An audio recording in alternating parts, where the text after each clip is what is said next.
Good day. Yesterday, I started my program by referencing a roundup of about 25 people in Germany who are being accused of plotting a coup against the German government. I said in that program that I would wait until a little more information was provided before offering my views. Well, I don't have the full story, and I don't think anybody outside the law enforcement agencies and the persons arrested and their lawyers has anything like the whole story. But I'm going to offer my own preliminary and very brief views.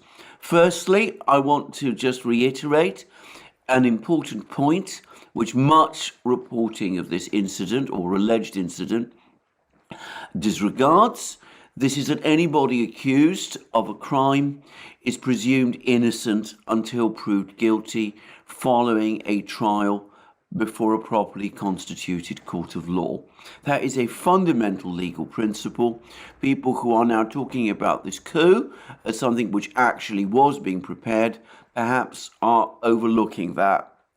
Secondly, I'm going to say straightforwardly that I don't believe anything about this allegation that there was a coup. I am completely disbelieving of the official account of this whole affair. Allegedly, 25 people were involved, or at least have been arrested. I cannot imagine the 25 individuals, some of them fairly elderly, can conceivably have imagined that they could single-handedly overthrow the government of Germany. Many of them are previous veterans of law enforcement and security agencies in Germany. Some of them held high positions in some of these agencies. But it's clear that they're not serving officers.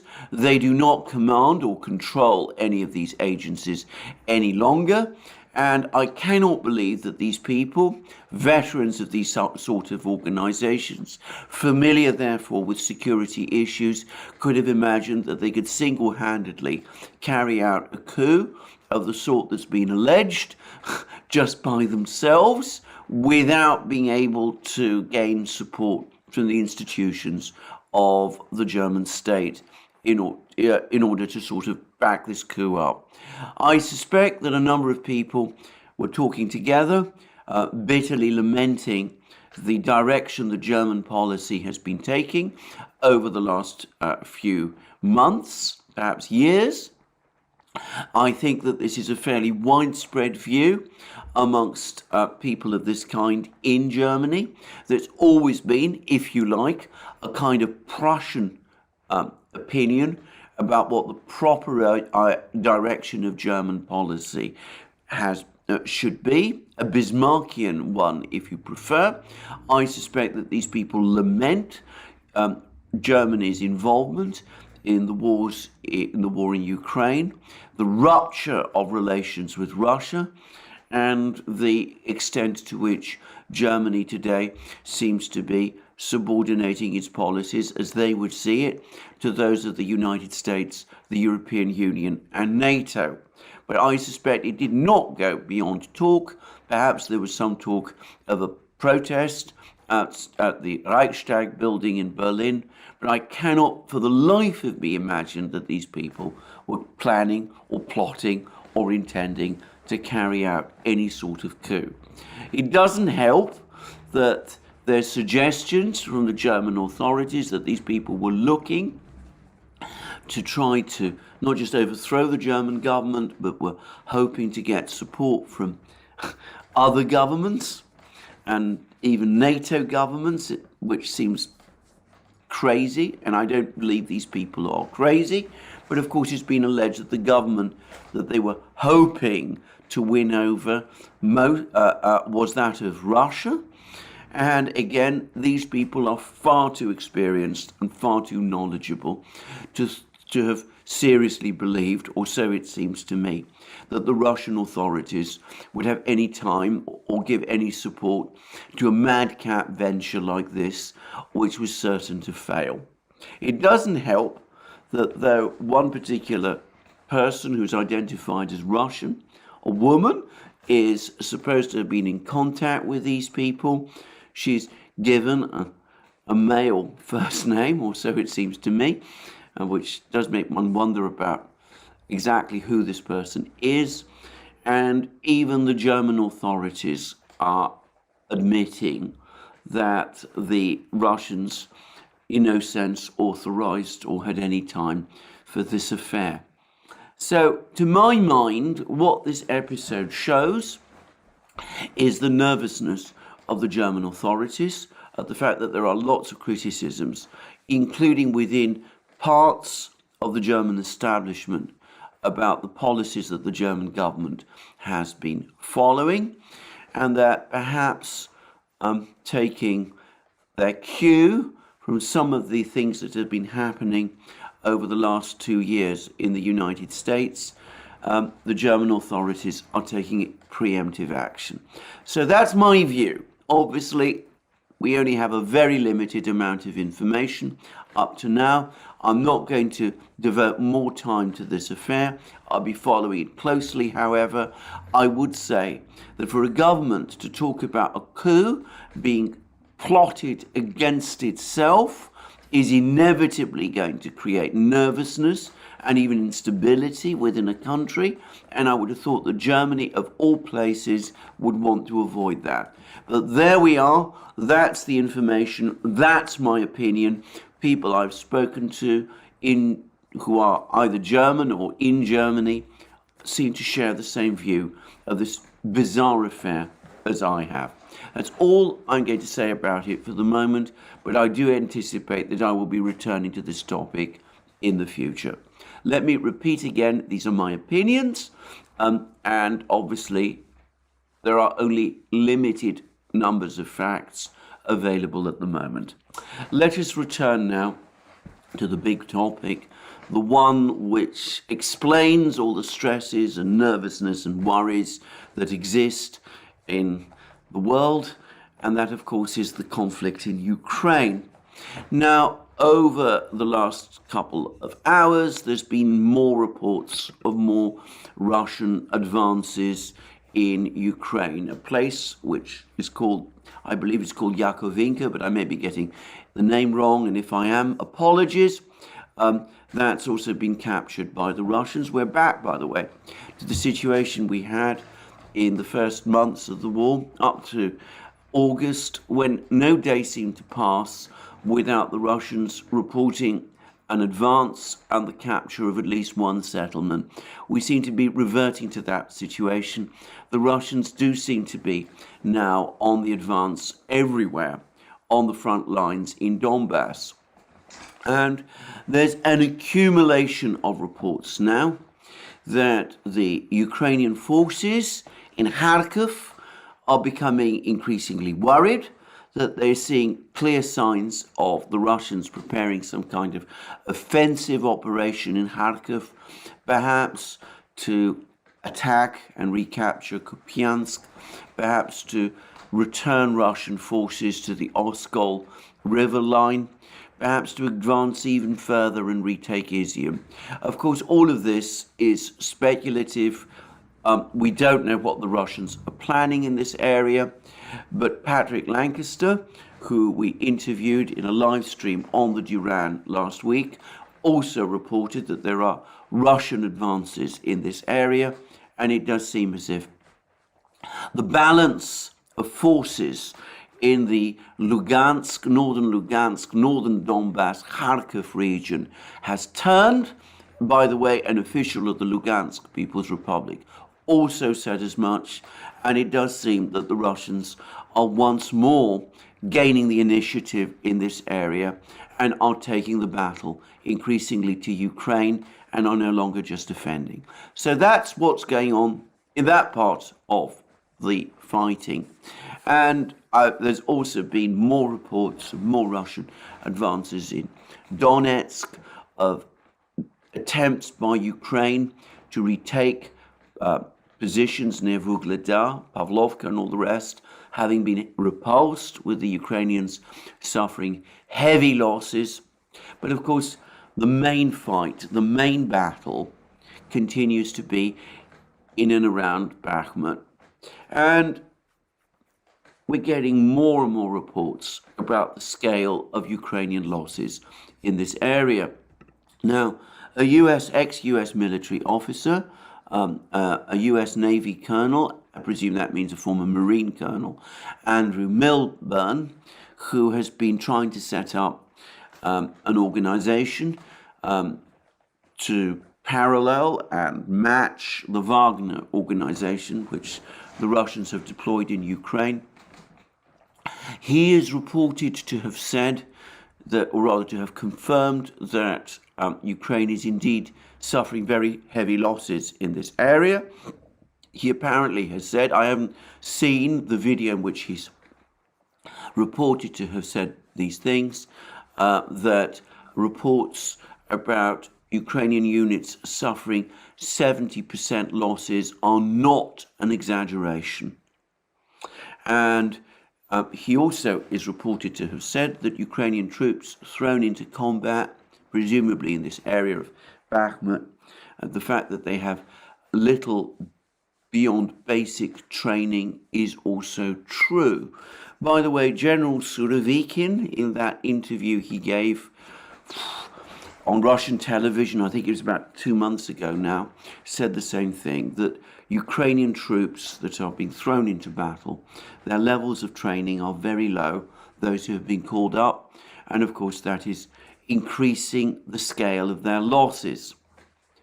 It's been pointed out now by a number of people, including people who've been in touch with me, that the reported losses Ukraine is suffering in the Bakhmut area,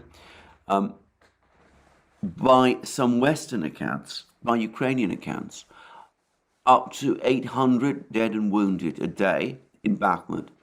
That is the equivalent of a battalion every day. In other words, Ukraine is losing a battalion every day trying to defend Bakhmut. Now, of course, not all of these people are killed. Most of these people are wounded. They're sent back. They're treated. But of course, I discussed this long piece by John Helmer yesterday in his website, Dancing with Bears, about the essential collapse of the Ukrainian medical services, the immense difficulties, the immense stresses that they are under, and their increasing difficulties in caring for Ukrainian wounded soldiers properly. It's a harrowing series of reports, very distressing, but I have to say all the reports I'm getting from Bakhmut City describing what the Ukrainian defenders there are experiencing, well, all of them now are extremely harrowing, and even some of the photographs which give pictures of a devastated landscape with comparisons being made of Verdun and Ypres during the First World War. Well, some of these pictures have been circulating in the Western media, though in my opinion they're not being given anything like the kind of attention that they merit. Meanwhile, there's been a very interesting article in Newsweek. Now, I should say that this article came out on the 6th of December. I've only, however, recently read it, so it's now two days old. But it is written by two people who have a background, an interesting background in assessing these sort of things. One of them is David H. Rundle, who is a former chief of mission at the American Embassy in Saudi Arabia, and the author of a book, Vision or Mirage, Saudi Arabia at the Crossroads. Another is Ambassador Michael Kverler, a former political advisor to the US Central Command, and he served for 15 years in Eastern Europe and in the former Soviet Union. Now, these two persons, who, to my mind, I mean, I don't know anything else about their backgrounds other than these brief bios, but it strongly suggests that either they are former intelligence officers, or if they are diplomats, which they may be. They are people who have handled and assessed intelligence and who are very well informed about these matters. Anyway, these people have published this article in Newsweek, and I found it extraordinarily interesting because it directly, flatly contradicts the official narrative, one propounded by people recently, like the Director of National Intelligence, Avril Haines. It directly contradicts that, and it sets a very different perspective of the war. Now, this is an open publication article. I'm going to read extracts from it, and I'm going to provide a link. It's a very interesting article, and I'm going to say this: contrary to the account of the war that DNI, Director of National Intelligence, Haines, gave a couple of days ago, this article seems to me to be fully consistent with the reports I am getting about the actual situation on the battlefields in Ukraine. Now, the article starts with the words, "Lessons from the US Civil War show why Ukraine can't win." And I myself, in the past, have made certain comparisons between the war that is being fought in Ukraine today and the conduct of the American Civil War in the 1860s. That's, by the way, just about the only war that I have ever studied in any great detail. But I think that comparisons between that war and the current one in Ukraine are indeed valid. And these two authors think the same thing. And now I'm not going to read the whole article, but I'm going to read what for me are the relevant parts of it. And it says the following: during the early years of America's Civil War, President Abraham Lincoln sought a limited conflict against people he still regarded as fellow countrymen and with whom he sought reconciliation. Only after 3 years of stalemate did he turn to unconditional surrender grant. Those words are in quotation marks. General U.S.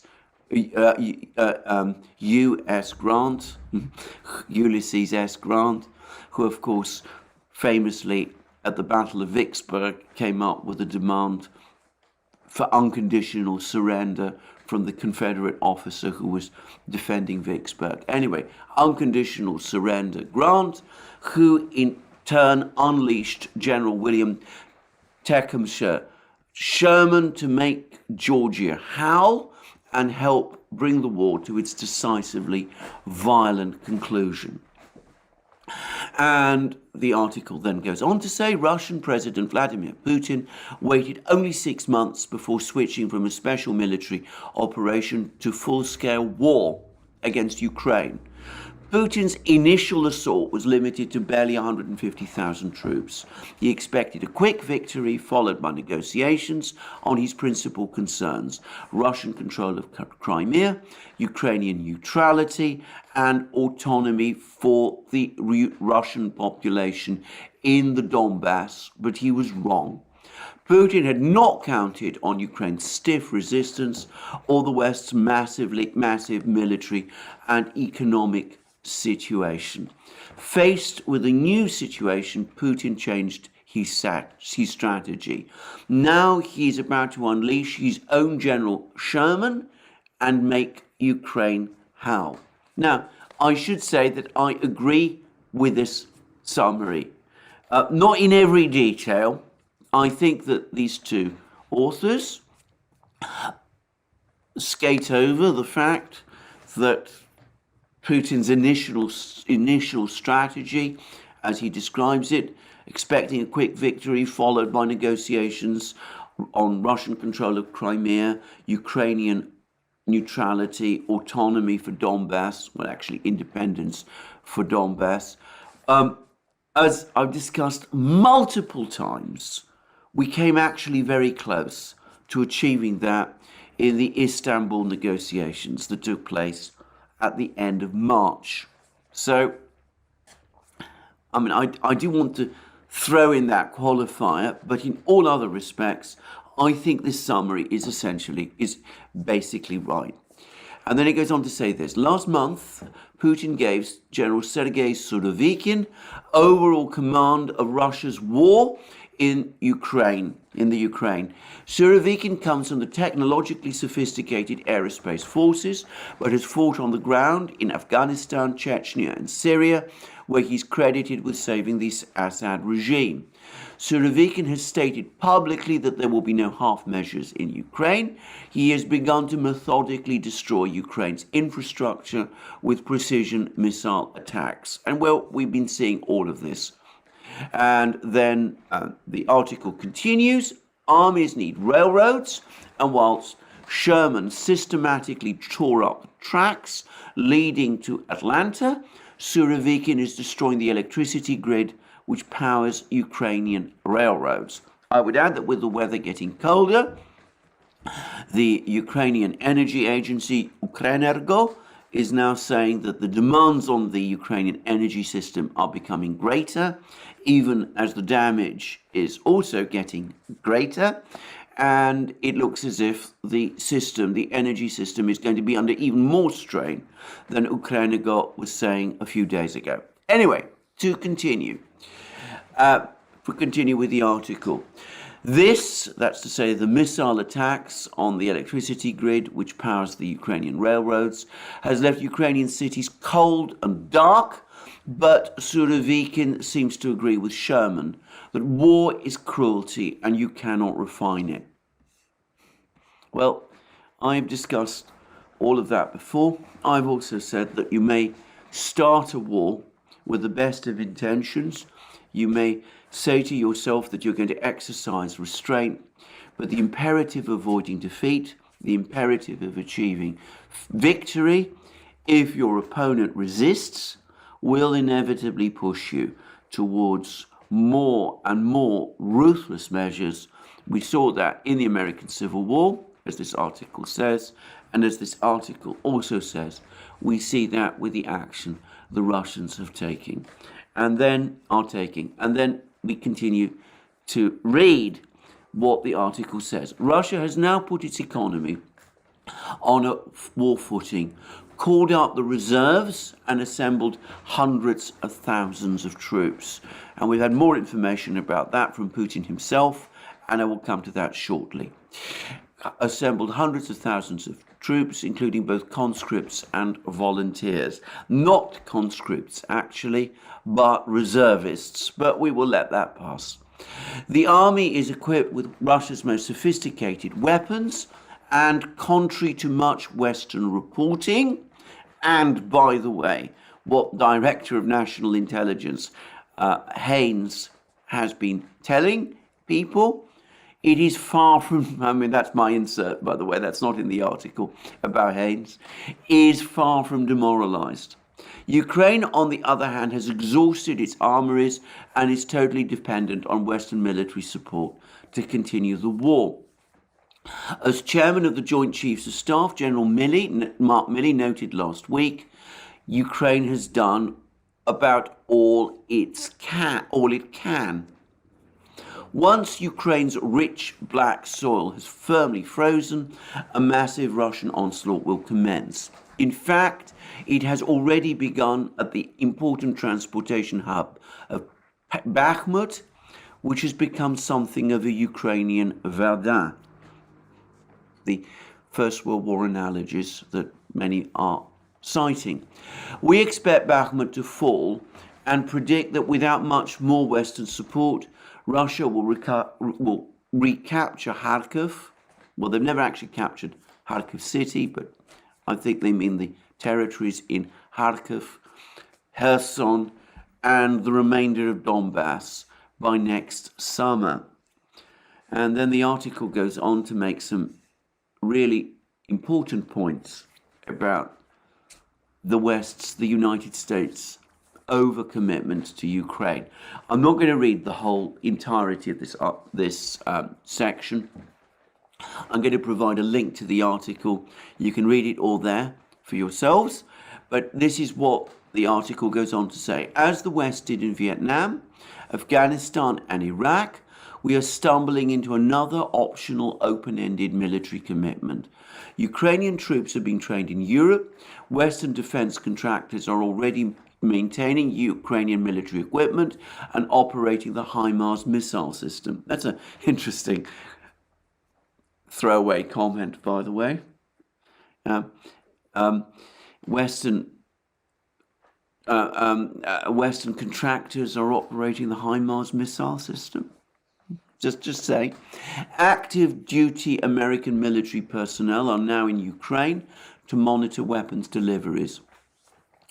As the Russian offensive gains momentum, we expect loud voices to call for sending ever more advanced weapons and eventually NATO boots on the ground to defend Ukraine. And then the paragraph goes on to say these voices should be unambiguously rejected for many reasons. And then it goes through a list of those reasons. I'm not going to go over them. It is an important part of the article. In fact, it is a vitally important part of the article. But I'm going to focus on what it is saying about the current military situation.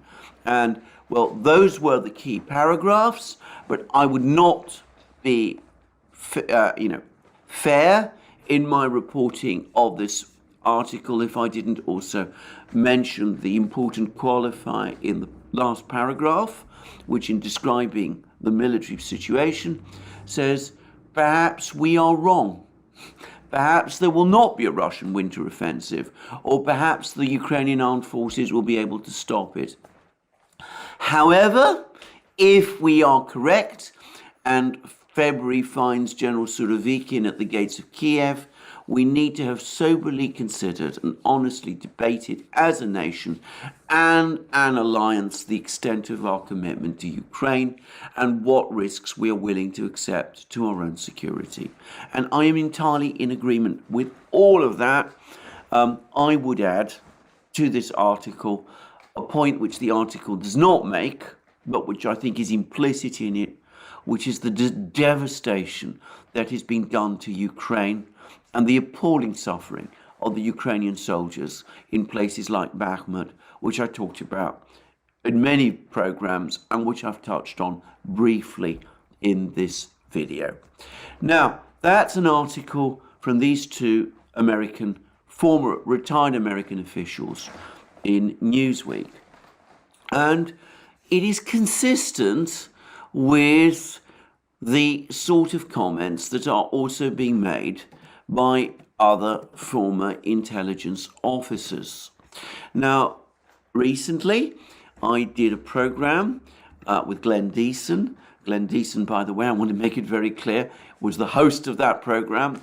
For some strange reason, people seem to think that I was, but it was Glenn Deason who was the host.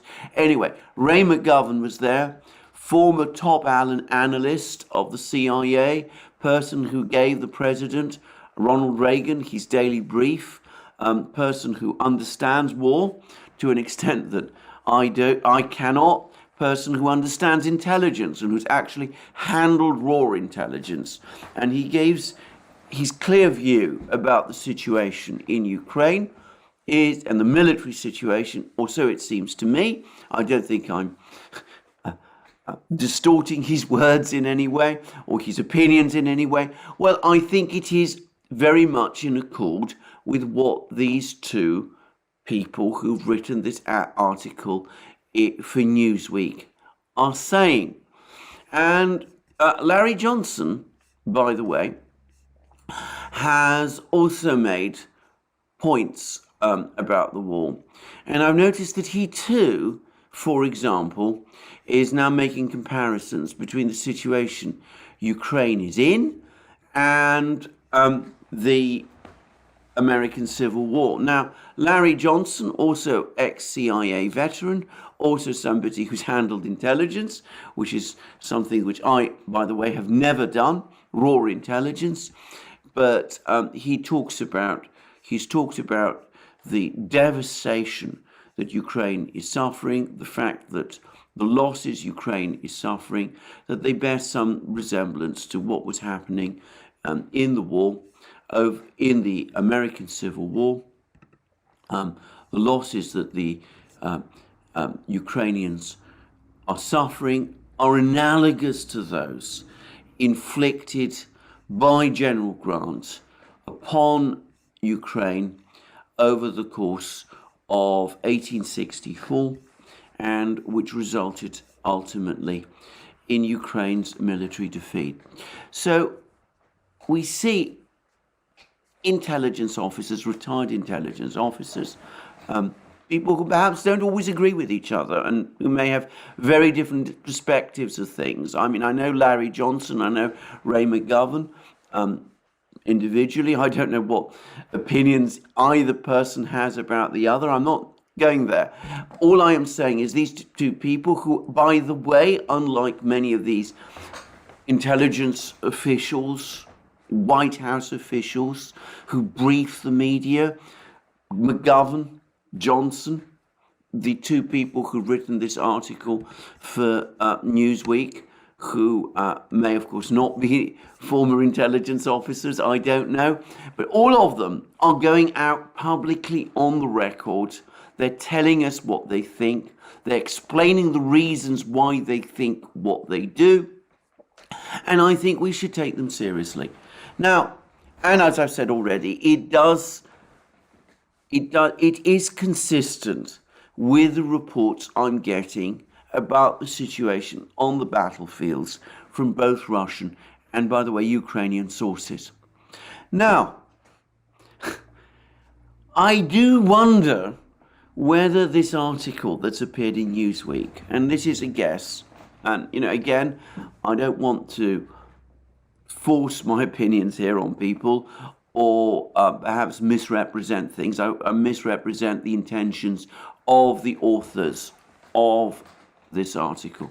But I wonder whether perhaps it is intended as a response to this view about the state of the war that Director of National Intelligence Avril Haines was giving, that the situation on the battle lines has now reached some kind of reduction in the tempo. As I've said previously, how can the loss by Ukraine of the equivalent of a battalion every day, how is that equivalent with a reduction in the tempo? I mean, I don't understand that. I mean, I cannot comprehend what that even means. But anyway, she talks about a loss in the tempo. She talks about the Russians having all of these various problems. She talks about demoralization, Russian troops being demoralized, all of those kind of things.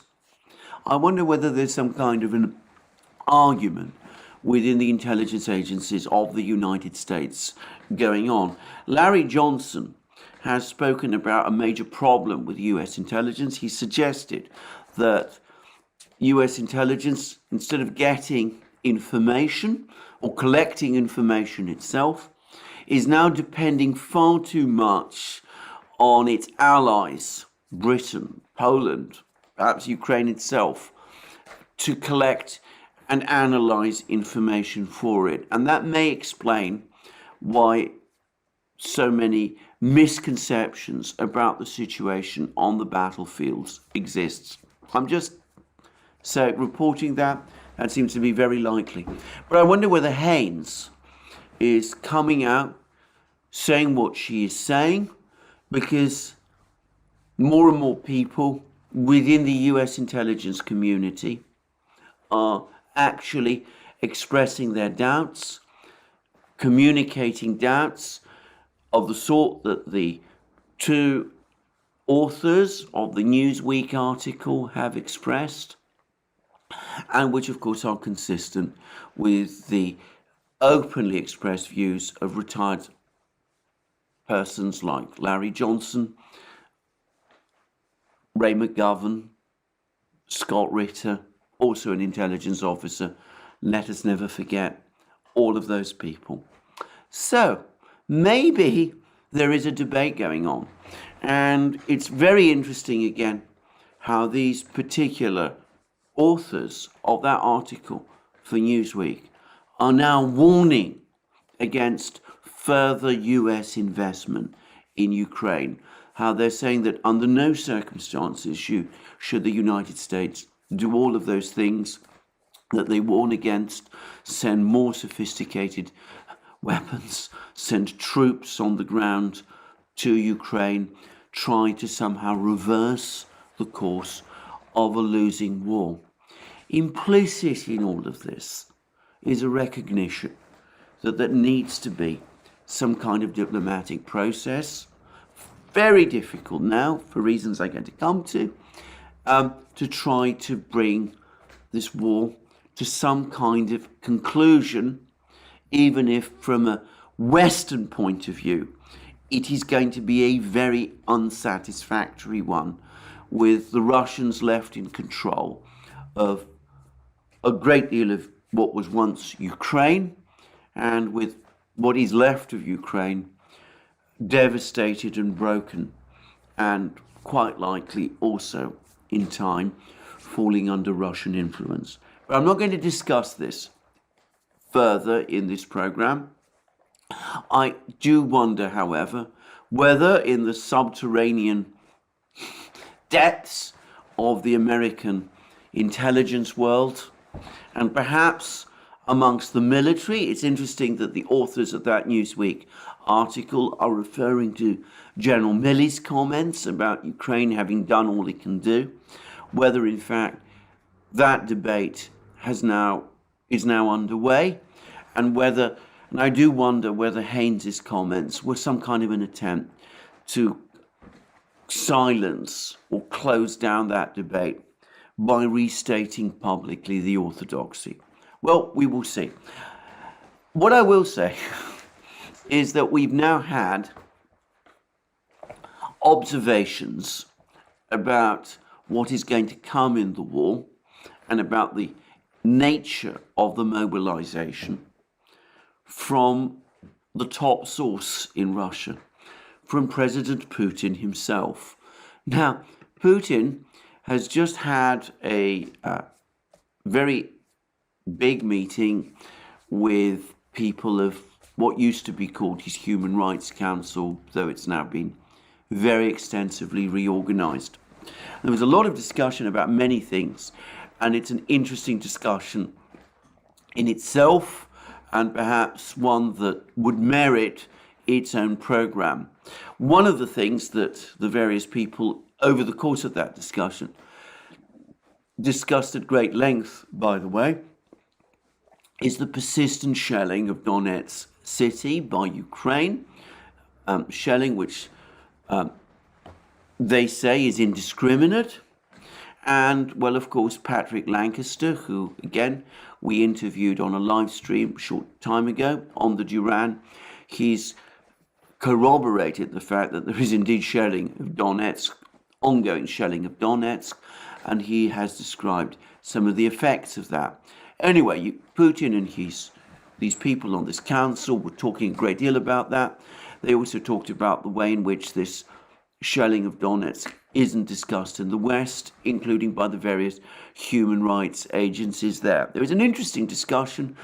One doesn't have to accept what they all said about this issue. I'm not going to, again, discuss that in this program. But there were some things said about the nature of Russian military deployments, which I found interesting. And Putin spoke about the fact that there is no need for a further mobilization, that the mobilization he announced in September was going to be adequate for the needs of the war. But he actually said a great deal more, which he didn't need to say in order to make that point. And he talked about the nature of the troop deployments that are taking place. Now, he said this, and this is not an official translation, by the way, but, well, it is accurate enough, and it will do. These are Putin's words. Now, about the possible mobilization, further mobilization rumors on this score. Look, out of 300,000 mobilized, our fighters, our men, defenders of the fatherland, 150,000 are in the zone of the operation. 150,000, that is half in the troops, in the grouping. Of these 150,000 in the group, only half, that's 77,000, are directly in combat units. The rest are on the second, third lines performing the functions, in fact, of the territorial defense troops, or undergo additional training in the zone of the operation.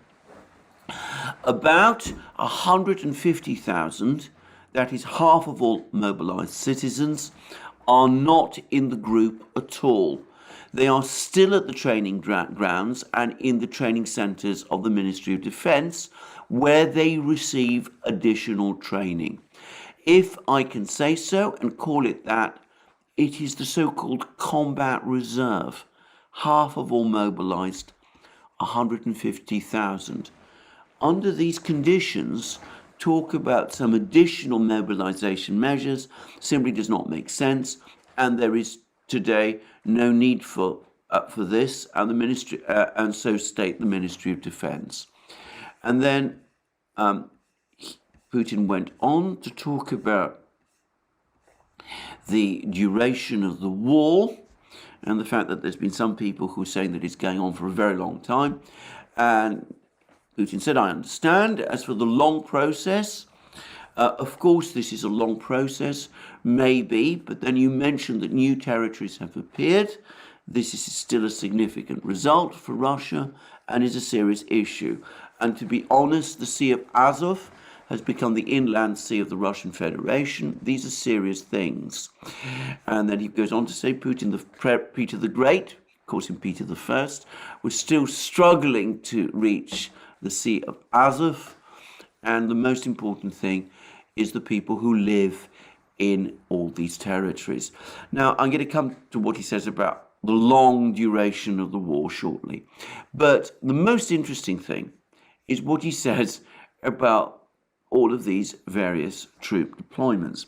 Now, he says 77,000 men are now in combat units out of the 300,000 called up. 77,000 men. Now, I've discussed before how I believe that these are people who were previously, within a previous months, or perhaps a year or so, who'd been serving as contract soldiers in the Russian army. Their contracts ran out. They went back into civilian life. They have been very recently in the military. They're young men, probably, most of them. They've been called back up and they've rejoined their units. They don't need a huge amount of training. And of course, 77,000 is already a very substantial reinforcement, and you can already see that they're making a difference. He then talks about the fact that there's another grouping, the rest of these, out of this, out of the 150,000 troops who are reservists, rather, who are already in the combat zones, they are in second and third lines either performing defense functions or receiving additional training. And these are the troops who are now probably going to man these very heavily fortified lines, who will also provide logistical functions, who will perhaps operate the artillery, the long-range artillery. They are the people who form the rear, who provide the base protection.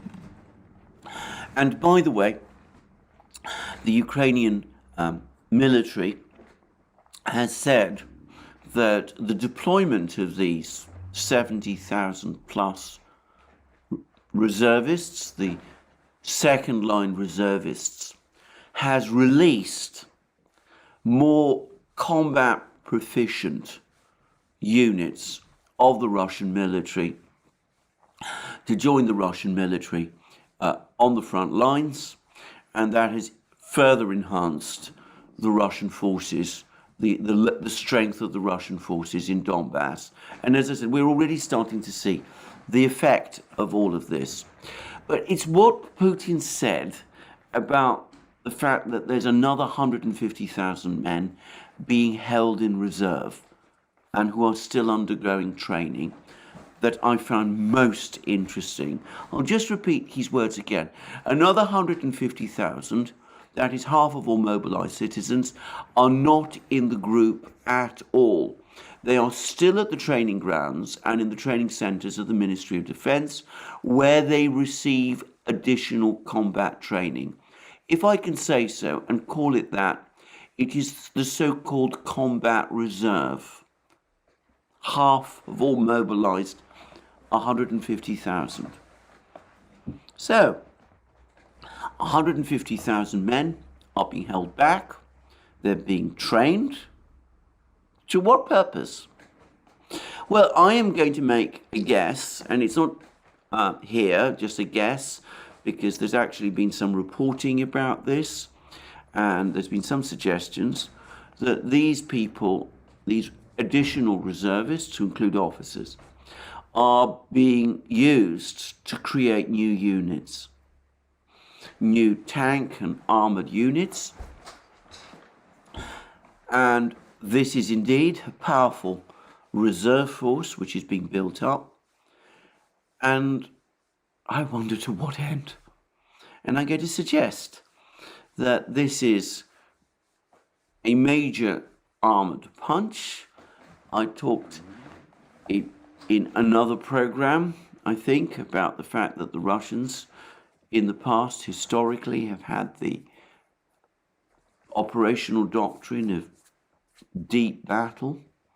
The idea is you break the enemy's defenses on the front lines with infantry and artillery attacks, and then you send a major armored punch through the holes in the enemy's defenses that you've smashed and broken through, and that armored punch, that armored fist, is the one that is going to do the big advances. Is this what we're going to see? Is this what this force is all about? Possibly. I don't know. But it does give us some idea of the scale of the forces that are being built up and put together. So, we have a situation where Ukraine is losing the equivalent of a battalion every day in Bakhmut, where Ukraine is now on the defensive, both in southern Donbass, in and around Vuhledar, in places like Marinka and Avdiivka. By the way, I also saw a film on a Russian Telegram channel of Russian troops. I call them Russian troops. They may have been Donbass militia, I don't know. Also advancing steadily towards Avdiivka, capturing Ukrainian trenches, defending Avdiivka. They seem to be making progress there as well. We have information that the Russians are gradually regaining the initiative in Kharkiv region, in northern Lugansk and Donetsk region. And we also learn about the gathering crisis in the energy system, the interruption of the railways, the disruptions that this is causing to Ukraine's ability to move troops and supplies around Ukraine from one battlefront to another.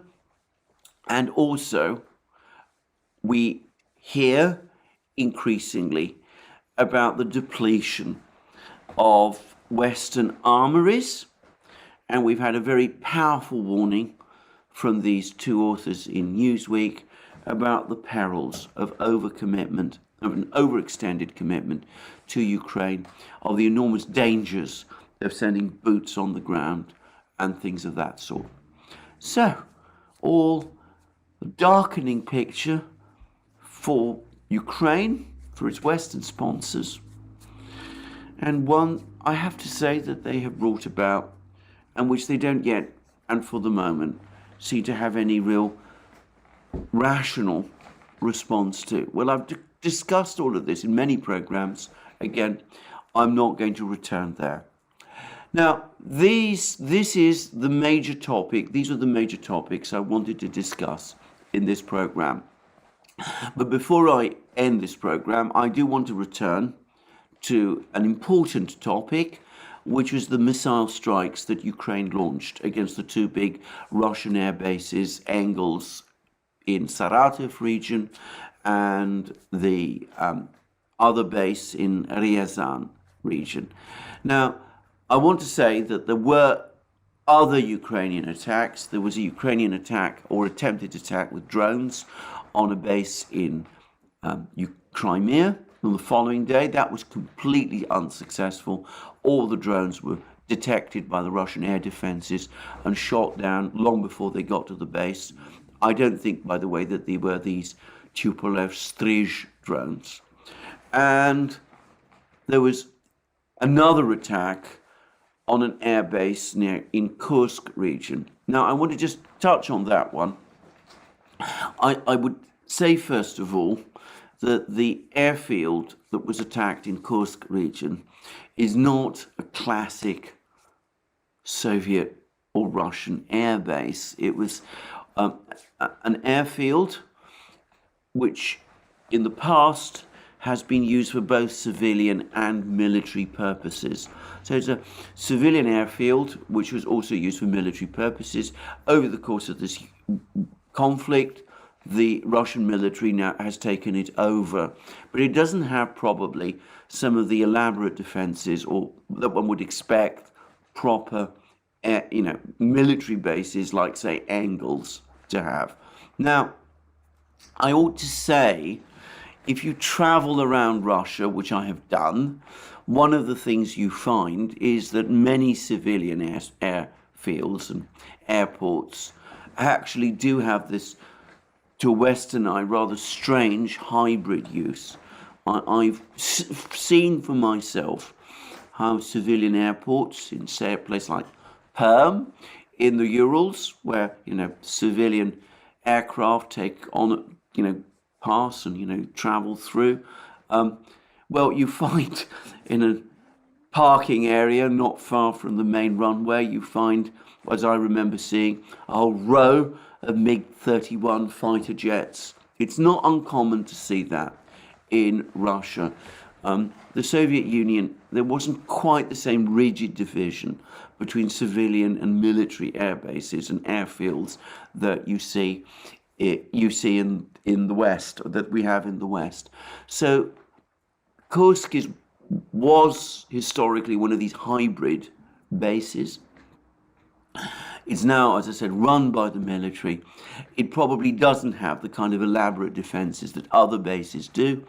And the Ukrainian drone strike on it, which probably, I'm guessing, would not have used a Strij missile or drone, well, it hit some fuel tanks, but it doesn't seem to have done any significant damage. I would regard that attack by Ukraine as a failure.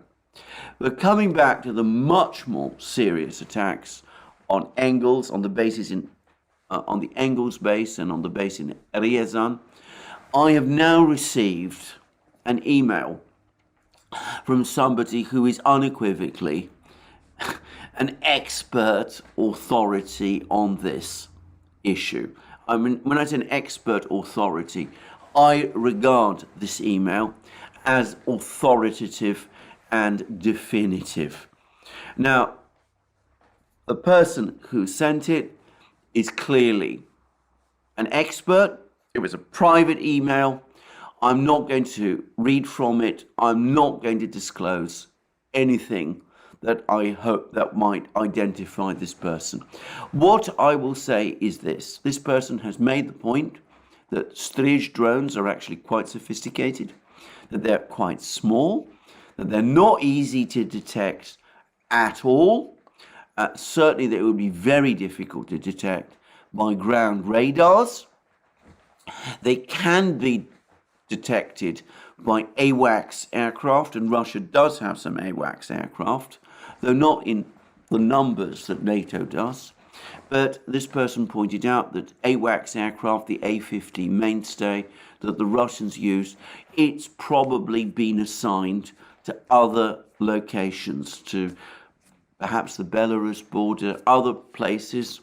And besides, you don't want to keep your AWACS aircraft flying all the time, because after a certain point, if you do that, they degrade. The crews get tired, the equipment deteriorates, all of those sort of things. And this person, who again, as I say, is an authoritative source, has pointed out to me that in fact the air defences at the bases worked, despite the fact that these Strij missiles were able to reach those bases. And as I said, he's pointed out that this is not quite as surprising as one might think, despite the long distances involved. This person has pointed out that the bases, the air defense systems at the bases worked and were able to shoot these two missiles or drones, these Strij missiles and drones, down before they did any significant and important damage. So that does give a very different perspective, or so it seems to me, to this attack. And it does suggest that in fact the Russians, perhaps their performance, their response to this was less unsuccessful, was more successful, was much more successful and effective than perhaps I suggested in my previous programs. Now, this person has said a lot more. I'm not going to discuss that because, even though it's interesting, but I fear that if I do get deeper into some of these things this person has said, I might be saying a bit too much, and I would repeat again, this was a private email. Anyway, I just pass all that on. So it does seem as if this was not perhaps quite the success for Ukraine as some people are suggesting, and as I might have suggested in my previous programs. And if so, and I'm sure that's right, then I stand corrected. Putin is certainly taking this very seriously. The Russians are certainly taking this very seriously. There was an unscheduled meeting of Russia's Security Council in the aftermath of these Ukrainian attempted missile strikes on these bases. And no doubt the Russians will be working out whatever precautions that they can take to respond to these sort of attacks in future. Well, with that, I end this program. As I said, we've been going on for almost an hour, and I'll be back with more programs soon. And I would like to say, first of all, that you can always find all of our programs on our other platforms, on Locals, on Rumble, on Odyssey, on BitChute, on, of course, Rockfin, and on Telegram. You can also support our work via Patreon and Subscribestar. And last but not least, you should also think about going to our shop and buy the great things that you will find there: our magic mugs, our t-shirts, our sweatshirts, our hoodies, hats, all of those great things. Last but not least, please remember, if you've liked this video, to press the like button and to check your subscription to this channel. Well, that's me for the day. No doubt there'll be more developments fairly soon, and more from me about those soon. And thank you for joining me again today for this program, and I look forward to having you all on my program again.